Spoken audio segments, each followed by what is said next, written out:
Hi, I'm Jerry. I want to talk about the ribbon indicator. Actually, it's basically a takeoff from indicator I first saw presented by James Boyd, and I really like it because it's basically the essence of simplicity in a lot of areas. It consists of two moving averages, the whole 10 and the whole 20 moving averages, and the whole moving average is a very fast moving average. And basically, in a nutshell, you can watch the 10, which is very fast. It's this line here, and if the whole 10 is greater than the whole 20, it's this area that's in here is shaded green, means you're in sort of a bullish uptrend. And if the whole 10 is less than the whole 20, you're in a bearish condition, and it's just seen by looking at the shading between the two lines. The other thing that the indicator has is it also shows the slope of the lines. If it's going up, it's green, and if it's coming down, it's red. So you can see clearly that the slope doesn't change right at the intersection, right at the crossover point. In the case of the 20, the slope didn't change till actually after the cross. And it's likewise in the case of the 10,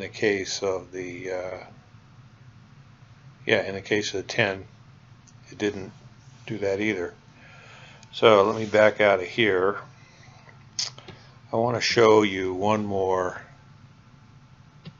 We're all messed up in the chart here. Let's look at ABV, and that'll bring us back to where we're supposed to be.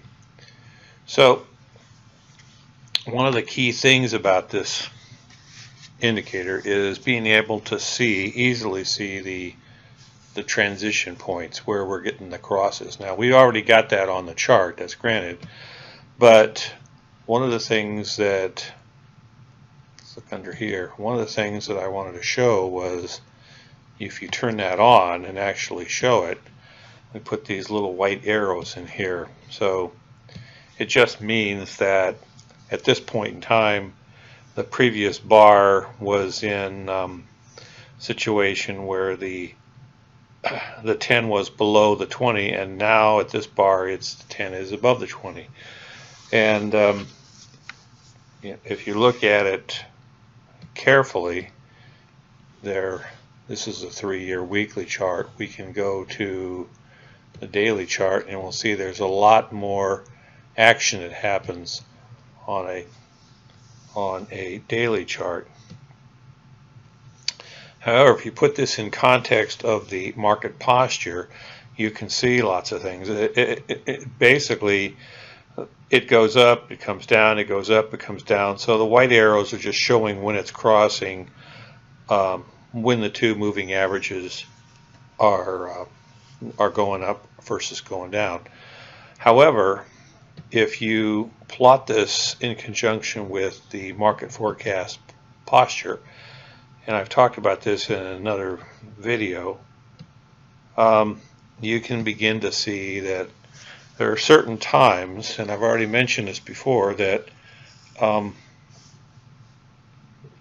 significant inflection points for the downside are always going to happen when you're in a significant or a strong bullish posture as opposed to a bearish posture. So in this case, we've got a couple here that says, hey, we've reached a level here, the market posture is extremely bullish, and we have to go down. So one of the things that you have got over here is if we take this consideration into account, and I'm going to turn on the other cross that takes that into account.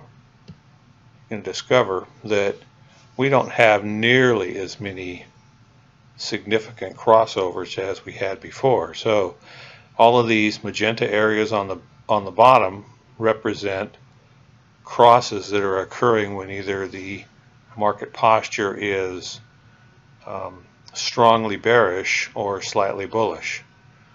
And likewise, from the top down, the rollovers are going to happen either in a slightly bearish or strongly bullish environment.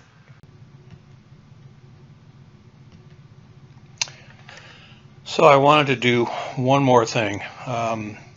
I took the previous chart and I modified it just a little bit. When I took off the exact changes of when the transitions take place from 10 going above the through the 20 and vice versa, and I added a whole 15, and here's the white dots as it's going higher, and then as it reaches that point where it tips over, these are black dots. So basically it's the same, it's just the moving average that sits between that happens to ride between the 10-day hull and the 15 and the 20-day hull. There's the 15-day hull, and the changes in slope are the white dots versus the black dots. And then I did the same thing that we had for the magenta arrows, and you end up with a white dot, and the white dots again are there key to this transition point of where it's going from up to down or down to up, and they are also sitting in a, in the case of going down, a strongly bullish posture or a slightly bearish posture, and if it's on the other side, it's going to be a strongly bearish posture or a slightly bullish posture. And I just wanted to tell you that I'd done that without actually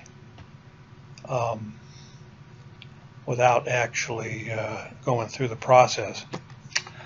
I don't normally have the 15-day hull turned on, so normally you wouldn't see that. I just added that study to show where it was taking place. But the reason I did that is to show you that there is a very strong correlation between the purple arrows, magenta arrows, and the white dots. And you can see in some cases the white dot comes before the magenta arrows. In some cases the magenta arrows come before the white dot, and in some cases the white dots and the magenta arrows actually happen on the same day. And the reason I put those two there is because I wanted to have a couple hits, because these are the inflection points that I'm looking for. Those are the ones where we're going to start to see resistance areas, which will be when you see those white dots, or reversals to the backside. So you're also going to see, when you see these things, the white dots or magenta arrows, the next thing to be looking for would be changes in the market phase, and it's probably going to go from P3 to P4. So the last thing in this discussion of the ribbons, the whole ribbons, is the fact of what do they look like on the watch list. And the answer is you just have to know your colors. So it shows up, the magenta arrows are going to show up as magenta background, and they're going to show up in either the weekly percentage gains column or the monthly percentage gains column. And if it's a magenta background, it means that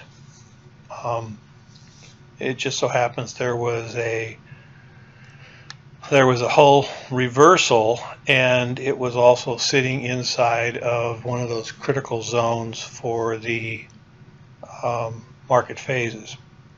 So I'm just looking down here. If it has black letters, it means that it is now going to the upside. If it has white numbers, it means it's now going to the downside. if you find that it happened, you had a white dot and a magenta arrow and they happened on the same day, one of those, and I forget which one I made it, overrides it. You're only going to get one color. You don't get two colors to pick from. But the significance is they will be there, and one of them is going to key you. So I think